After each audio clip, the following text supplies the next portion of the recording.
કેમ છો વિદ્યાર્થી મિત્રો? તો ફરી એકવાર આપ સૌનું સ્વાગત છે અમારી ચેનલમાં અને આજે આપણે ખૂબ જ ઉપયોગી અને ખૂબ જ મહત્વનો મુદ્દો ચર્ચા કરવા જઈ રહ્યા છે. તો આપણે હવે પછીના સેશન્સમાં અને પર્ટિક્યુલરલી આજના સેશનમાં આપણે ટેન્સીસ વિશે ભણીશું. બરાબર? એટલે ટેન્સીસ આપણે લાસ્ટ ટાઈમ એક્ટિવ પેસિવ જોયું અને ચેન્જ ધ વોઇસ કેવી રીતે કરવાનો એનો વિડીયો નીચે ડિસ્ક્રિપ્શનમાં લિંક આપેલી જ છે. તો ચેન્જ ધ વોઇસ હોય, રિપોર્ટેડ સ્પીચ એટલે કે ડાયરેક્ટ ઇનડાયરેક્ટ સ્પીચ હોય, અથવા તો ઘણા બધા ગ્રામરના એવા મુદ્દા છે કે જો ટેન્સીસ ના આવડે આપણને સારી રીતે તો કદાચ એ આપણે એનું સોલ્યુશન કરી શકતા નથી. તો આ ખૂબ જ ઉપયોગી છે મિત્રો. અને અહીંયા આગળ કોમ્પિટિટિવ એક્ઝામ્સની અંદર ઘણીવાર આ ટેન્સ બેઝ પ્રશ્ન પૂછાય છે. તો આપણે એનું સોલ્યુશન કેવી રીતે કરવું અને કયા કાળમાં છે કેવી રીતે ઓળખવું અને એની વાક્ય રચના શું છે તો એ આપણે વિસ્તૃતમાં આ સેશન્સની અંદર સમજીશું. અને અત્યારે આજે આપણે સિમ્પલ પ્રેઝન્ટ ટેન્સ લઈ રહ્યા છે. રાઈટ? સિમ્પલ પ્રેઝન્ટ ટેન્સ લઈ રહ્યા છે એટલે સાદો વર્તમાન કાળ. સાદો વર્તમાન કાળ. વિદ્યાર્થી મિત્રો, કદાચ જો તમે નવા હોય અને સબસ્ક્રાઇબ ન કરી હોય ચેનલને અવશ્ય સબસ્ક્રાઇબ કરજો, લાઇક, કોમેન્ટ, શેર કરજો અને બીજા જે જરૂરિયાતવાળા વિદ્યાર્થીઓ છે એમના સુધી અવશ્ય પહોંચાડજો. ઓકે, તો સાદો વર્તમાન કાળ આ બેઝિક વસ્તુ છે અને કેવી રીતે બોલવામાં ઉપયોગ કરવાનો એ પણ આપણે આજે જોઈશું આની અંદર. તો પહેલાં તો સાદો વર્તમાન કાળનો ઉપયોગ જોઈ લઈએ કે આનો ઉપયોગ શું છે, કે આ ક્યાં ઉપયોગમાં લેવાય. બરાબર? તો સાદો વર્તમાન કાળ એ શું બતાવે છે તો રોજિંદી ક્રિયાઓ બરાબર, રોજિંદી ક્રિયાઓ જે રોજબરોજ ઘટના ઘટતી હોય એના માટે આપણે જ્યારે બોલવાનું હોય તો કયા કાળમાં બોલાય? સાદા વર્તમાન કાળમાં બોલાય. રાઈટ? ઓકે, ત્યાર પછી સનાતન સત્ય. ઓકે, સનાતન સત્ય એટલે ઘણા બધા ગણિત અને વિજ્ઞાનના સિદ્ધાંતો છે એને સનાતન સત્ય કહી શકાય. રાઈટ? તો સનાતન સત્ય છે, રોજિંદી ક્રિયાઓ છે, ગાણિતિક સિદ્ધાંતો છે. આ દરેકે દરેક વસ્તુને સાદા વર્તમાન કાળમાં લખવામાં આવે છે અથવા તો એને બોલવામાં આવે છે. ચલો, ગુજરાતીમાં ઉદાહરણ આપણે લઈ લઈએ કે હું દરરોજ સવારે વહેલો ઉઠું છું, હું અંગ્રેજી ભણાવું છું, હું કવિતાઓ લખું છું. તો આ ક્રિયાઓ કેવી થઈ? રોજે રોજની ક્રિયાઓ થઈ અને એને મારે ઇંગ્લિશમાં બોલવાનું હોય તો કયા કાળમાં બોલવું પડે? સાદા વર્તમાન કાળમાં બોલવું પડે. અને એ જ રીતે એક્ઝામની અંદર પણ ધોરણ 10ની અંદર ચેન્જ ધ ટેક્સ્ટ આવે છે, 2 માર્ક્સનો પ્રશ્ન. ધોરણ 12ની અંદર પણ એક ફકરો આવે છે કે જેને માંગ્યા મુજબ ડુ એઝ ડાયરેક્ટેડ એને ફેરવવાનો હોય છે. તો એ કેવી રીતે ફેરવવાનો છે અને કયા કાળમાં છે એ આપણને આવડવું જોઈએ. ચલો એક ઉદાહરણથી સમજીએ. તો અહીંયા આગળ એક ઉદાહરણ લખી લઈએ કે હું ગરીબોને મદદ કરું છું. બરાબર? તો વિદ્યાર્થી મિત્રો, પહેલાં તો આપણે એ સમજવું પડે કે આ જે વાક્ય છે કયા કાળમાં છે. તો કયા કાળમાં છે? સાદા વર્તમાન કાળમાં છે. કેવી રીતે ખબર પડે આપણને? તો આ રોજે રોજની ક્રિયા છે કે હું ગરીબોને અવારનવાર અથવા તો કાયમ મદદ કરું છું. સાદા વર્તમાન કાળમાં થઈ ગયું. હવે એની વાક્ય રચના શું છે અને મારે ઇંગ્લિશમાં બોલવાનું હોય અથવા તો લખવાનું હોય તો કેવી રીતે લખાય? મને કેવી રીતે ખબર પડે કે આ સાદા વર્તમાન કાળનો સેન્ટેન્સ છે? ચલો જોઈએ. તો વિદ્યાર્થી મિત્રો, પહેલાં આપણે શું લખવાનું છે? કર્તા લખવાનું છે. કર્તા એટલે શું? ઇંગ્લિશમાં શું કહેવાય? થોડુંક ઇંગ્લિશ પણ આપણે સાથે સાથે આપણું સુધારીએ. કદાચ ઘણા બધા બાળકો, ઘણા બધા વિદ્યાર્થીઓ એવા પણ હશે કે નથી ખબર હોતી. કંઈ વાંધો નહીં, આપણે ચોક્કસથી સારી રીતે શીખીશું. કર્તા એટલે ક્રિયા કરનાર. બરાબર? ઇંગ્લિશમાં એને સબ્જેક્ટ કહેવાય. તો અહીં આગળ કર્તા કોણ છે? હું. બરાબર? તો શું થશે? આઈ. ચલો, પહેલું આપણે કર્તા લખવાનું છે. ત્યાર પછી શું લખવાનું છે? ક્રિયાપદ લખવાનું છે. ક્રિયાપદનું મૂળ રૂપ. એક્ટિવ પેસિવમાં આપણે જોઈ ગયા વિદ્યાર્થી મિત્રો. બરાબર? લિંક નીચે મેં આપેલી છે એક્ટિવ પેસિવની, એ જરા જોજો. તો એની અંદર આપણે ઘણા બધા એક્ઝામ્પલ્સ જોઈ ગયા. અહીંયા આગળ એક એક્ઝામ્પલ મેં લખેલો છે. મૂળ ક્રિયાપદ છે સિંગ. એનું ભૂતકાળમાં લખવું હોય તો શું થાય? સેંગ થાય. બરાબર? અને ભૂત કૃદંતમાં શું થઈ જાય? સંગ થાય. તો અહીંયા આગળ ક્રિયા કઈ થાય છે? મદદ કરવાની ક્રિયા થાય છે. મદદ કરવી એને શું કહેવાય ઇંગ્લિશમાં? હેલ્પ કહેવાય. બરાબર? તો આઈ હેલ્પ. ચલો, ત્રીજું શું લખવાનું છે? કર્મ. બરાબર. હવે કર્મ કોને કહેવાય? તો ક્રિયાની અસર જે વસ્તુ પર થતી હોય તેને શું કહેવાય? કર્મ કહેવાય. રાઈટ. તો અહીંયા આગળ કર્મ ક્રિયાની અસર કોની ઉપર પડે છે? હેલ્પ કોને થાય છે? તો હેલ્પ ગરીબોને થાય છે. I help the poors. બરાબર. આર્ટિકલ ધ લખ્યો, આપણે બહુવચન લખ્યો છે એટલા માટે. રાઈટ. તો આઈ હેલ્પ ધ પુઅર્સ. અહીંયા આગળ અન્ય શબ્દો કંઈક વધારાનું કંઈક આપેલું હોય તો એને તમે કાં તો છેલ્લે લખી શકો અથવા તો કેટલાક સંજોગોમાં વાક્યની શરૂઆતમાં પણ લખી શકાય. તો આ રીતે આપણી વાક્ય રચના આ તૈયાર થઈ ગઈ છે વિદ્યાર્થી મિત્રો. આ પ્રમાણે તમે ગોઠવો અથવા તો આ પ્રમાણે બોલો તો વાક્ય સાચો પડે. ફરીથી કે કેટલાક બાળકો એવું કરે કે સીધે સીધું અહીંયા આગળ આનું મિત્રો આ રીતે ગુજરાતીનું અંગ્રેજી ના થાય કે આઈ પુઅર્સ હેલ્પ ડુ એવી રીતે થાય નહીં. આપણે ગુજરાતી અને ઇંગ્લિશ ભાષા અલગ અલગ છે. રાઈટ. તો આપણે આની અંદર પહેલાં કર્તા લખવું પડે, ક્રિયાપદ લખવું પડે અને ત્યાર પછી શું લખવું પડે? કર્મ લખવું પડે અને ત્યાર પછી બાકીના અન્ય શબ્દો હોય તે લખવા પડે. ચલો ક્લિયર? ઓકે. હવે આ થયો વિધાન વાક્યનો એક ઉદાહરણ. બીજો એક ઉદાહરણ સમજીએ કે જેની અંદર થોડુંક કંઈક ચેન્જીસ આવે છે એને આપણે લઈ લઈએ. તો દાખલા તરીકે સીમા ખાવાનું બનાવે છે. રોજે રોજની ક્રિયા છે કે સીમા રોજ અવારનવાર ખાવાનું બનાવે છે. તો આ વાક્ય શામાં થયો? સાદા વર્તમાન કાળમાં. તો કેવી રીતે લખીશું? ચલો પહેલાં શું લખવાનું છે? કર્તા લખવાનું છે. કર્તા કોણ છે? સીમા. રાઈટ. ચલો સીમા. ઓકે. બીજો સ્ટેપ શું છે? ક્રિયાપદનું મૂળ રૂપ. ક્રિયા કઈ થાય છે? બનાવવાની ક્રિયા થાય છે. તો કુક્સ લખી શકાય, પ્રિપેર્સ લખી શકાય, મેક્સ લખી શકાય. રાઈટ. તો આપણે લખીએ કુક, કુક્સ. ચલો કઈ વસ્તુ હવે બાકી રહી? કર્મ. કઈ વસ્તુ બનાવાય છે? ખાવાનું. તો કુક્સ ફૂડ. ચલો જવાબ થઈ ગયો. શું નવીનતા જોઈ તમે આમાં? તો અહીંયા આગળ ક્રિયાપદ સાથે એસ લગાવવાનો છે આપણે. ક્યારે એસ લાગે ક્રિયાપદ સાથે? તો સાદા વર્તમાન કાળમાં જ્યારે કર્તા હી, સી અને ઇટ અને ત્રીજો પુરુષ એક વચન. બાળકોને ખબર હોતી નથી એટલે હું નાની નાની વસ્તુ પણ જણાવવા ઈચ્છું છું. ત્રીજો પુરુષ એક વચન એટલે શું?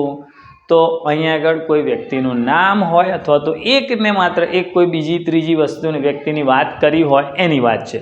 તો અહીંયા કર્તામાં શું હોય? હી હોય, સી હોય, ઈટ હોય અથવા તો નામ હોય ત્યારે ક્રિયાપદ સાથે એસ અથવા ઈએસ લગાવવો પડે. સમજ પડી? તો હવે આપણને યાદ રહી ગયું. હવે માનો કે આટલો સેન્ટેન્સ આપેલો છે કે સીમા કુક્સ ફૂડ. ચલો સમીર હેલ્પ્સ ધ પુઅર. આવો કોક બોલ્યો કે આવો સેન્ટેન્સ લખેલો છે. તો સર મને કેવી રીતે ખબર પડે કે સાદા વર્તમાન કાળમાં છે? તો સો સિમ્પલ. આની અંદર જ્યારે એસનો ઉપયોગ થયો એના ઉપરથી આપણને ખ્યાલ આવે કે આ વાક્ય શાનો છે? સાદા વર્તમાન કાળનો છે. વિદ્યાર્થી મિત્રો, ઘણા વિદ્યાર્થીઓને કન્ફ્યુઝન હોય કે અહીંયા આગળ સર કે બહુવચન થઈ ગયું. બેટા આનું બહુવચન ના હોય, ક્રિયાપદનું બહુવચન ના હોય. બહુવચન શાનું હોય? તો કોઈ વસ્તુ હોય અને ગણી શકાય એવી વસ્તુઓ હોય તો એનું એક વચન બહુવચન હોય. ક્રિયાપદનું બહુવચન શક્ય નથી. ચાલવું, હસવું, આવું, ગાવું, જવું, તો આ બધા શબ્દો શું છે? ક્રિયાપદને એનું બહુવચન શક્ય નથી. ઓકે. ચલો ત્રીજો એક ઉદાહરણ લઈ લઈએ અને સારી રીતે બીજી વાર સમજી લઈએ. ઓકે. આવો જ કંઈક ઉદાહરણ લઈએ. સમીર લખીએ આપણે. સમીર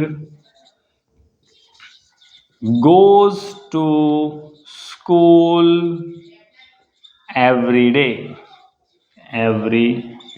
ચલો કયા કાળમાં છે આ સેન્ટેન્સ? સાદા વર્તમાન કાળમાં. કેવી રીતે ખબર પડશે? તો અહીં ઈએસ આપેલો છે. બરાબર. કેવી રીતે ખબર પડે? તો અહીં કર્તા કોણ છે?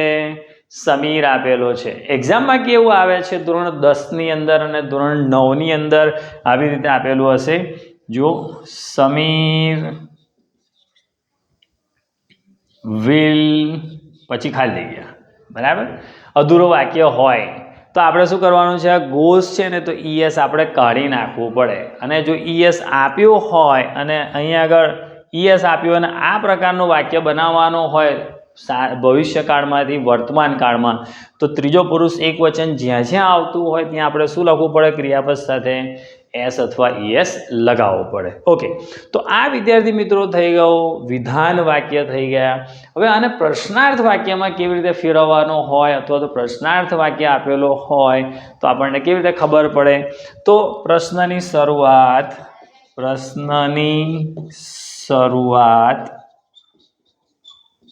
ડુ અથવા ડઝ થી થાય, બરાબર. વાક્યની શરૂઆત શાનાથી થાય? ડુ અથવા ડઝ થી થાય. ચલો, ડઝ ક્યારે આવે એ જોઈ લઈએ. તો કર્તા જ્યારે આ જે કર્તા આપેલા છે ને બેટા, આ હી, સી, ઈટ અને ત્રીજો પુરુષ એક વચન આપેલો હોય તો પ્રશ્નાર્થ વાક્યની શરૂઆત શાનાથી થાય? ડઝ થી થાય. આટલું આપણે યાદ રાખવાનું છે.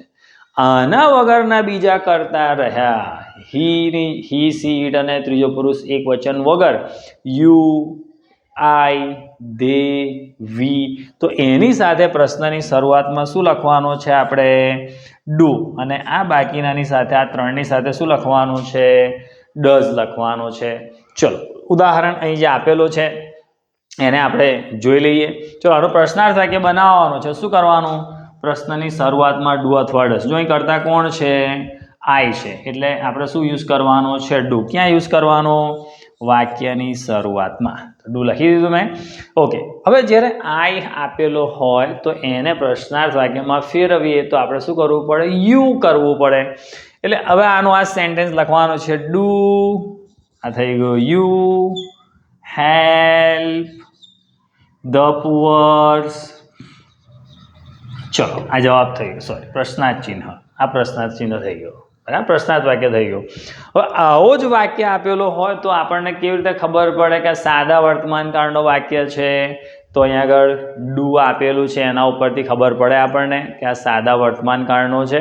હવે જ્યારે આપણે એનો જવાબ લખીએ ત્યારે પણ આપણે ધ્યાન રાખવાનું કે ડુ લખેલું છે તો આને કાઢી નાખવાનું છે, બરાબર. અને પછી સામેવાળી વ્યક્તિને આપણે જવાબ આપી શકાય, રાઈટ. ચલો, હવે આ ડઝ વાળો સેન્ટેન્સ છે એને જોઈ લઈએ. જો અહીં ડઝનો ઉપયોગ કરવાનો છે, કેવી રીતે ખબર પડશે? તો કરતા કોણ છે? સીમા. વાક્યની શરૂઆતમાં શું લખવાનું કહ્યું મેં? ડઝ. બસ આટલું લખવાનું છે. ડઝ સીમા કુક્સ છે. તો જો ડઝ લખ્યો આપણે એટલે આ એસ કાઢી નાખવાનો, બરાબર. અને જ્યારે ડઝ કાઢી નાખો તો એસ ઉમેરવાનો. ડઝ સીમા શું છે? Cooks. Does Seema Cook the food. આ પ્રશ્નાર્થ ચિહ્ન. ચલો, ક્લિયર? ડુ, ડઝ નો સમજ પડી? ઓકે, હવે જ્યારે WH થી શબ્દ હોય, WH કયા છે વર્ડ્સ? વેર, વેન, વોટ, બરાબર, વગેરે. તો આ બધા જે શબ્દો છે એનાથી સર પ્રશ્ન હોય તો શું કરવાનું? તો એ શબ્દને આ ડુ, ડઝની પણ આગળ આપણે લખવાનો છે. ચલો, આ જ વાક્યને આપણે લખી દઈએ કે ભાઈ ડુ યુ હેલ્પ ધ પુઅર્સ? હું ગરીબોને મદદ કરું છું. પણ મારે એવું કહેવું છે કે તમે ગરીબોને ક્યારે મદદ કરો છો? તો ક્યારે માટે કયો શબ્દ છે? વેન. કયો શબ્દ છે? વેન. હવે વેનથી પ્રશ્ન પૂછવો હોય તો ક્યાં લખવો પડે?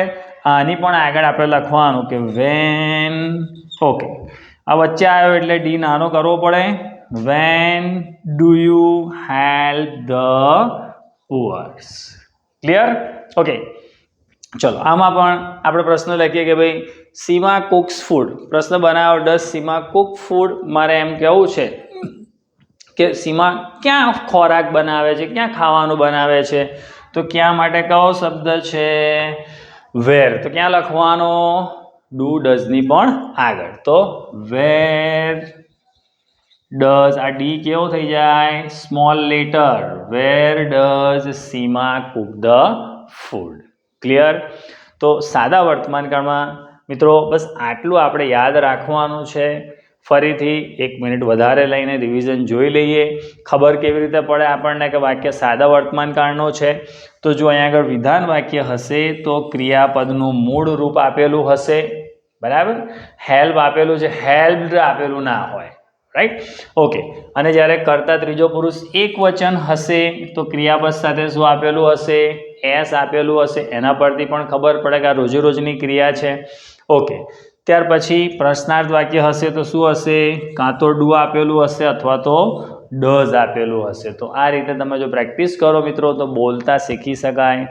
ધોરણ 9, 10, 11, 12 બધામાં ડુ એઝ ડાયરેક્ટેડનો એક ફકરો આવે છે 2 માર્ક્સનો, કે જેની અંદર કાળમાં ફેરફાર હોય તો આ સાદા વર્તમાન કાળમાં જ્યારે ફેરવવાની વાત થાય તો આપણે આને આ રીતે ચેન્જીસ કરીને ફેરવી શકાય. આશા રાખું કે તમને સૌને સમજણ પડી હશે and you must have enjoy. તો હવે પછીના નેક્સ્ટ સેશનમાં આપણે પ્રેઝન્ટ પરફેક્ટ ટેન્સ અને પ્રેઝન્ટ કન્ટિન્યુઅસ ટેન્સ પણ ભણીશું. તો આપ સૌ સબસ્ક્રાઈબ કરી અને લાઈક કરી દેજો. See you soon. Thank you.